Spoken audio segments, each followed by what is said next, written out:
People first organizations will win in the future of work. Your only real asset is your people. We all want purpose-driven work. HR-led organization is the I'm future. sorry, but leaders don't lead empty desks and empty shop floors. Welcome to the People Strategy Leaders Show. I'm your host, Sri Chellappa, founder and president of Engagedly, and a serial entrepreneur in technology, films, and music. This is where we talk to people leaders, business strategists, and organizational savants about leading in the time of change. What is working, what is not working, and more importantly, what we should be thinking about. Stick around to the end of the show. We will reveal how you can be our next guest. And now, let's engage. Hello and welcome to People Strategy Leaders Podcast. This is Sri Chellappa. Today I'm joined with Hannah Vincent. Hannah Vincent is the corporate communications professional at Nashville-based Ryman Hospitality Properties, a leading lodging and hospitality real estate investment trust that specializes in upscale convention center resorts and country music entertainment experiences. Hannah has built her career at Ryman Hospitality Properties, starting as an entry-level leader at the iconic Grand Ole Opry. From there, she joined the company's human resources department, where she found her passion for cultivating a best-in-class employee experience. In her role as corporate communications professional, Hannah is focused on employee engagement through a four-pronged internal communication strategy with a particular emphasis on employee recognition. Inspired with the passionate leaders across the company, Hannah focuses on increasing employee engagement through open, people-first communications. Well, welcome to the show, Hannah. It's a pleasure to have you. Yes, thank you for having me. I'm excited to be here and talk a little bit about our internal communication strategy today. So let's talk about internal communications specifically. A lot of organizations actually don't even have that function. And why is that important in organizations and specifically in your industry? It's become increasingly important. I think there's more and more, we're seeing an expectation that there's open and honest communication from employers to their employees. And so it's something that, especially with us being a growing business, we're seeing a need for a lot of new communications coming out, giving updates and different ideas to our employees. And so that's something that we actually didn't have prior to me taking on this role. We had the internal communications lived within public relations and was kind of a split function. And so I stepped into this role and kind of got to develop an internal communication strategy alongside my leader, the VP of brand communications. And we were able to build a more robust strategy for our employees. And we really have seen that it helps with engagement, it helps with retention, all of these different things that HR talks about on a daily basis, but also helps to, create that alignment with our vision and strategy. And so our employees know what they're working for and what their role is to play within the organization. So it's specific to your industry in the hospitality, most of your employees are deskless. So I assume because of that, communication can be a challenge, right? Because they're not in front of their computer getting those pings and notifications or emails. So can you talk a little bit about the particular challenge hospitality industry specifically faces in this regard? And then how does an employee communication strategy that you've envisioned and put forth help solve that? Absolutely, yes. The majority of our employees are deskless. We own, the Grand Ole Opry and the Ryman Auditorium, two really iconic venue assets, but we also own restaurants with our Ole Red brand. And our newly announced Category 10 brand here in Nashville. And those brands obviously function very differently from the Opry and the Ryman and from our corporate office. And so it's learning to communicate in a way that works for each of those different businesses and that resonates with each of them. The strategy really, I feel like, helps to keep us grounded in our why. Why are we doing this? Why are we trying to engage our employees? And I always tie that back to our employee promise, which part of our employee promise says that we promise to provide a space where our employees feel valued, respected, and inspired. And so what I really focus on in my role and in my strategy for our internal communications is cultivating that inspiration and really giving employees the why are we doing this, the why behind the what for all of the different changes that occur and the different businesses that come into play. Why do we do what we do, and how you all play a part in that. And a lot of that is complicated because most of our employees, like you said, aren't getting that ping on their email. They're out on the floor with our guests, but because they are guest facing, it's even more important that they have the information that they need and that they feel engaged, because they're the first line of defense. They're that first point of contact with our guests. And so we've had to, adapt past email and using an employee application or text message or whatever it may be to try to get those messages to our employees in a timely way that makes sense for them. And we're still learning and evolving to find what works the best. So in particular, in your implementation, what are some of the key things that really worked well? Like, are there any specific employee communications problems that you're able to solve in this implementation? Yes, I think the biggest thing that we've been able to not necessarily solve, but put more emphasis on is employee recognition. So we have really robust employee recognition programs, but not a lot of visibility to those programs prior to the strategies we've been implementing to take photos of those employees, put them out on our employee app, which we call Ryman Connect. And in our emails, in our weekly emails, just putting more employee focused content, I think has made a huge difference. Being able to just have that visibility and put a face to each of these brands. We are familiar with the brands. We talk about them every single day, but the people that are bringing these brands to life are the people that are working within these venues, within our different assets. And so I think that has been a big part of how I've built this strategy, is to have employee focused content, but the recognition specifically has made a big difference where, I'll post on our app a picture of an employee that was recognized with what we call our standing ovation award. About 200 of their peers may see the post, 30 odd comments or so, but that's interaction that they wouldn't have had if we just sent it out in an email blast, or if we just kept it within the venue and did something with a few close peers and recognize them. We're able to more broadly recognize these employees and let the employees recognize one another as well. Yeah, no, that's a great point, because employee recognition is such an important thing, especially in these frontline and deskless workers, because they don't necessarily get that more broadly. They might get it from their supervisor for that shift, but nobody else here hears about it, right? So this is one way to solve for that problem. And then one of my, thought process I've had is, especially if you're much bigger and you have locations all over the region or the country, you don't know who your best performing people are in those places because it never gets past that location into your corporate headquarters, if you will. And you want to be able to know that, because there are your future leaders who are sitting in those different roles as well. Absolutely. We are really focused on employee development. Case in point, I started as an entry-level leader, as you said in your introduction, and worked my way into our corporate office. And I wouldn't have been able to do that without having some visibility to the leaders that now I work underneath. And so it's important that we create those opportunities for our employees to be recognized and for their faces and their names to be in our publications so that people know who they are. So those programs, we've built onto them and just made sure to have those opportunities where people can recognize one another.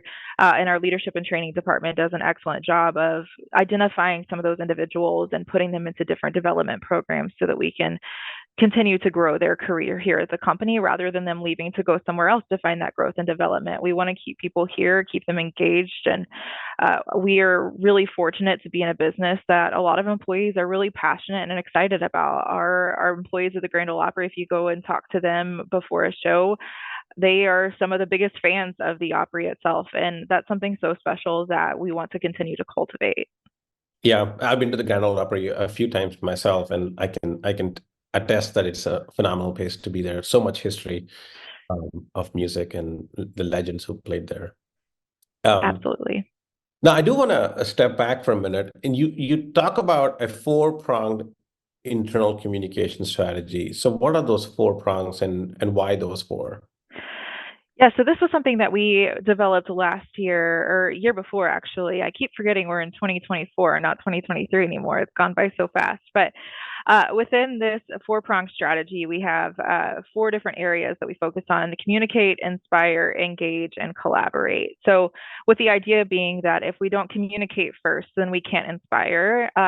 If we inspire, then we can start to engage. And once we engage, we can start to collaborate across departments and across venues. So just kind of building upon those principles, but at the baseline is that open and honest communication and being transparent with our employees and giving them frequent updates when things are changing, where we can build that baseline of trust. So before employee communication app, what was the method of communication with these employees and what was the big problem there?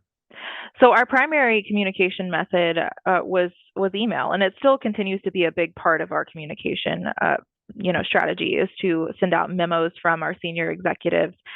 But prior to the app, we were using a weekly email and then a monthly newsletter just to kind of give the highlights for the month, and really didn't have as much room to play with some of these story-based opportunities that we do now, where we focus in on a singular employee or a department and we showcase their different functions. It really had to be pretty broad and high level. Didn't have the opportunity to drill down as much. And now with the app, we're starting to explore more how we can create individualized content that's meaningful for each of our locations, each of our departments. And that starts with, creating those connections with employees in those venues and getting that pipeline of content coming in, and also starting to give them some admin access so they can post locally for their people and have content that's relevant to them. Inside the venues, aside from our emails from our headquarters here at corporate, they communicate with each other through different, groups, different apps. They all had their own kind of method that they had adapted to make sure their communication worked for their venue. And so this app's giving us more of an opportunity to pull that back in and help to give them a singular channel where they're able to communicate rather than multiple different channels to be listening to. Yeah. Now, as you're looking forward into the future, and maybe even near future, like what are some of the innovations or I should say strategy changes you want to implement? Well, I actually was just discussing this with my leader this morning, and was actually something, I was listening to one of your podcasts, Sri, and was listening to somebody talking about the usage of podcasts and how that's a meaningful tool. And that's something that we are looking to hopefully discuss with our leadership and see if we can implement within the company to just give some more visibility, some more personality to those senior level leaders who are frontline employees and employees throughout the organization don't have as much access to. And how can we use that as a tool for them to share the vision and strategy and share their perspective, their leadership style, and really be able to showcase that for everyone. We do have, all employee update meetings and meetings within just our leadership team with the company.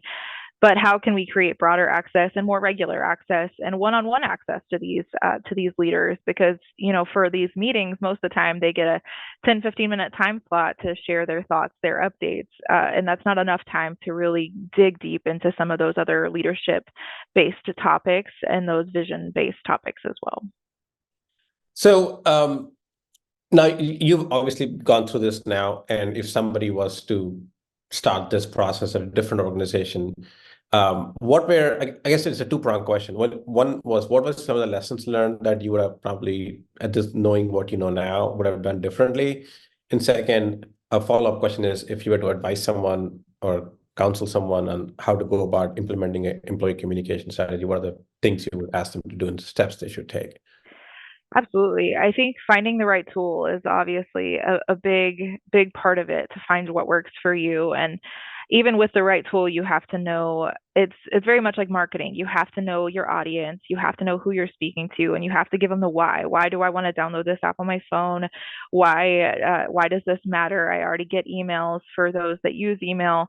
And really just getting the buy-in, I think, is one of the biggest challenges, and something that, I had to work through as we implemented a new application. That's something that's brand new to the whole company, but did find that, through just elaborating on the why and giving people the why was able to get more buy-in, and also just having a strategy built before we try to get adoption numbers up, right? We had to know what our end goal was, what we were looking to achieve with this app, and being able to sell that and to give that information to our senior leaders so that they could trickle down to those leaders at each of the venue locations as well. And so they have a why. They know that we are looking to engage our employees, that we're looking to move communication to a channel that's easier for them to access when they're on the floor at the restaurant or in the venue. And so that was one of the biggest hurdles, I think, and finding the content that resonates with each of the different venues and each of our different departments. It's not all going to resonate with everybody, and we're never going to probably get 100% adoption on the app because some people are still going to rely on their email, but it's trying to find the segment of our audience that we can reach with the app that we may not be reaching with email and what matters to them. So for us, a lot of our content that I've put out is very focused on recognizing employees so that they can, talk with one another, comment, and really engage with one another on the app, and making it fun and lighthearted. So it's quick updates, it's very visual, and I think that would be one of my biggest pieces of advice is, in today's world, everybody's on social media. You're scrolling through, your attention span is very short. When we're writing these long memos, people are only going to get a certain part of it before they stop reading or just aren't absorbing it. And so it's finding a way to communicate in smaller snippets.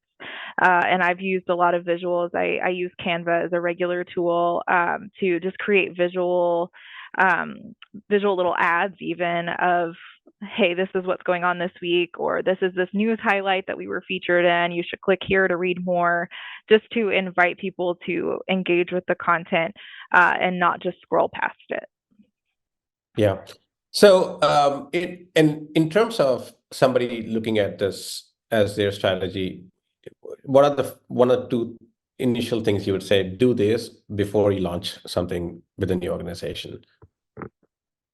Yes, I think for me, when I first stepped into this role, as I said, this role was new, and we had a strategy, and we've always been really good about communicating to our employees. That's something that brought me and has kept me at this organization, is our passion for our employees and the employee experience. And I think that building this strategy and just having something on paper really helped me to ground myself in what was important, what I needed to focus on, because there's so many different things I could do within internal communications. Could I do more video content? Could I do a podcast? Could I have more photos? Could, feature more employee stories? But I'm one person that's creating all these posts. And so it's important for me to focus my attention on what's going to have the most impact with our employees. So having it down on paper and having a set strategy helped me to be able to feel confident in the content that I was putting out, and also help to establish trust with my business partners so that they know what my strategy is. They know what we're looking to really focus in on. And so that way I can use it as a means when I'm talking through, when they're wanting, HR is wanting to communicate something out to the organization, I can look back at this and see where it fits in and what's going to make the most impact. Yeah. So basically, to summarize, come up with a strategy first and an end goal, and then work backwards from that before you start jumping in and doing everything for everyone type of approach, which then may not work. Absolutely. Yeah. I think, for me with our strategy, I set a goal for how many posts a week we would put in the app, and how many memos a week are going out, and how many push notifications. So we're not oversaturating you can't over communicate necessarily. You need to reiterate messages a few times, but we're not, burning people out, or they're not ignoring us because they hear from us too often, finding that good balance. And so that was a part of that plan as well, is how many posts are appropriate a week. And so when we get those funnels of, hey, we need to send this memo out, I'd really like to communicate this, we can build that in and know, okay, if we send these 2 memos this week, maybe that one gets pushed to next week so that it can get the appropriate focus. And so we know how to build a channel that is consistent. Yeah. Excellent. Well, thanks a lot, Hannah. This has been wonderful. Is there anything you want to leave the audience with when they are looking about their, going about their employee communications strategy?